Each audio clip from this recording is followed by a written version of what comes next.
Everybody online says you need 30 grand to get into a fun car.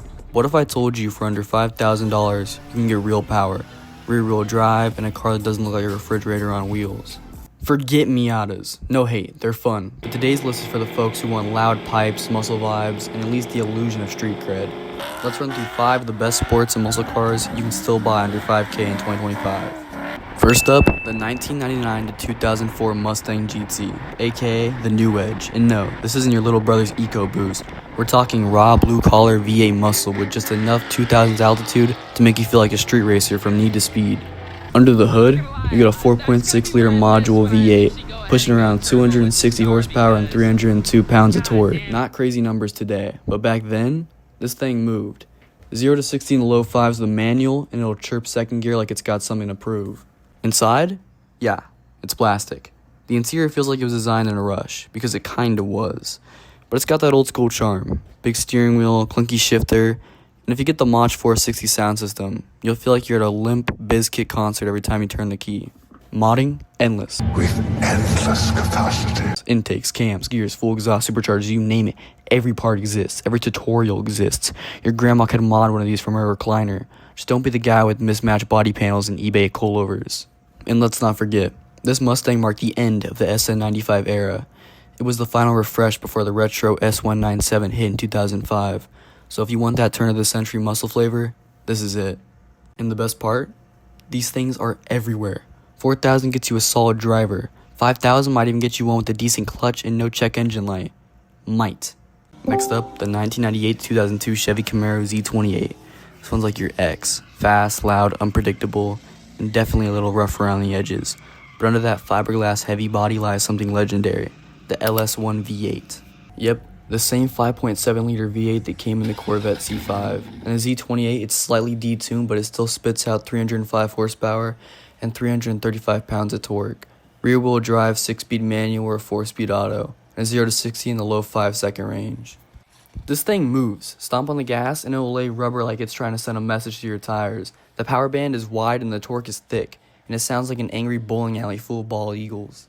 Where this car shines is the modding potential. Intake, tune, cam, exhaust. You could have 400 wheel horsepower fast and you can say, please don't tell my insurance.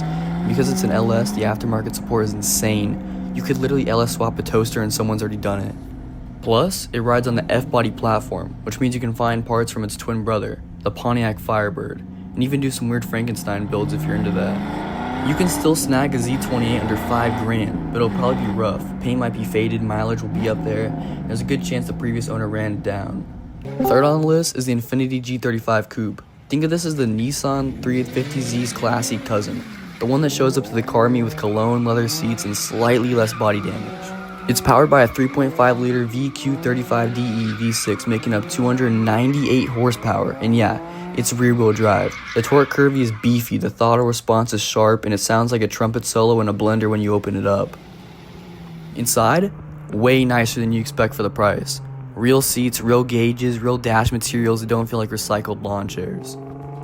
These things are drift darlings too. There's an entire subculture of slam-welded diff G35s living sideways in industrial parks across America. The VQ engine loves to scream, almost as much as your neighbors when you will straight pipe it. But be warned, the VQ has an oil addiction. Check that dipstick like it's your bank account after a car park shopping spree. Suspension bushings go soft, transmissions get wired, and yes, everyone under 5K has been lightly modified by someone who thinks JB Weld is a personality trait. Still, this thing looks good. Drives hard and makes you feel like you're in a Fast and Furious budget drift edition. What more do you want? At number 4, the Acura RSX, specifically the Type S if you can find one. The Type S comes with K20A2, a high-revving 2-liter inline 4 that screams all the way to 8,200 RPM. That's 200 horsepower, front-wheel drive, and a 6-speed manual that shifts like butter, if the butter was angry and caffeine addicted. This car was built for fun. It'll tear up a back road, hold its own in autocross, and still get 30 miles a gallon. It's like a Civic Si with a college degree and a 401k. Inside, Honda did their homework. It's clean, ergonomic, and it doesn't rattle like a Honda toolbox. When I'm on it, good luck choosing. There's a rabbit hole of bolt-ons, K-swap dreams, and turbo builds waiting to destroy your wallet. Downsides? Synchros love to grind like it's prom night, especially in second and third gear. Dash plastics can crack, and every news RSX has been redlined more times than your Tinder account. Still, VTEC crossover never gets old. Just don't expect it to impress anyone under 25. They're too busy turbo swapping their lawnmowers.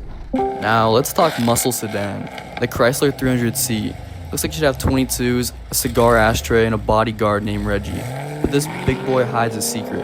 The 5.7-liter HEMI V8 under the hood. 340 horsepower, 390 pounds of torque, and rear-wheel drive in a car that weighs as much as a boat and hits like a freight train. This thing was Chrysler's comeback flex in the 2000s. Looks like a discount Bentley and sounds like a Dodge Charger's angry uncle. Inside, you get leather seats, decent tech for its time, and a ride that floats down the freeway like you're grinding on taxpayer money. People mod these in every direction. Luxury cruiser, sleeper muscle car, full-on donk with 26-inch rims, and more chrome than common sense. Issues? Yeah, there's some. Suspension components wear fast, electrical bugs love to throw surprise parties, and good luck finding one that hasn't been badged and tagged by a former street racer / barber. But if you want HEMI power on a broke budget and don't mind a few creaks with your torque, this ride is a sleeper steal.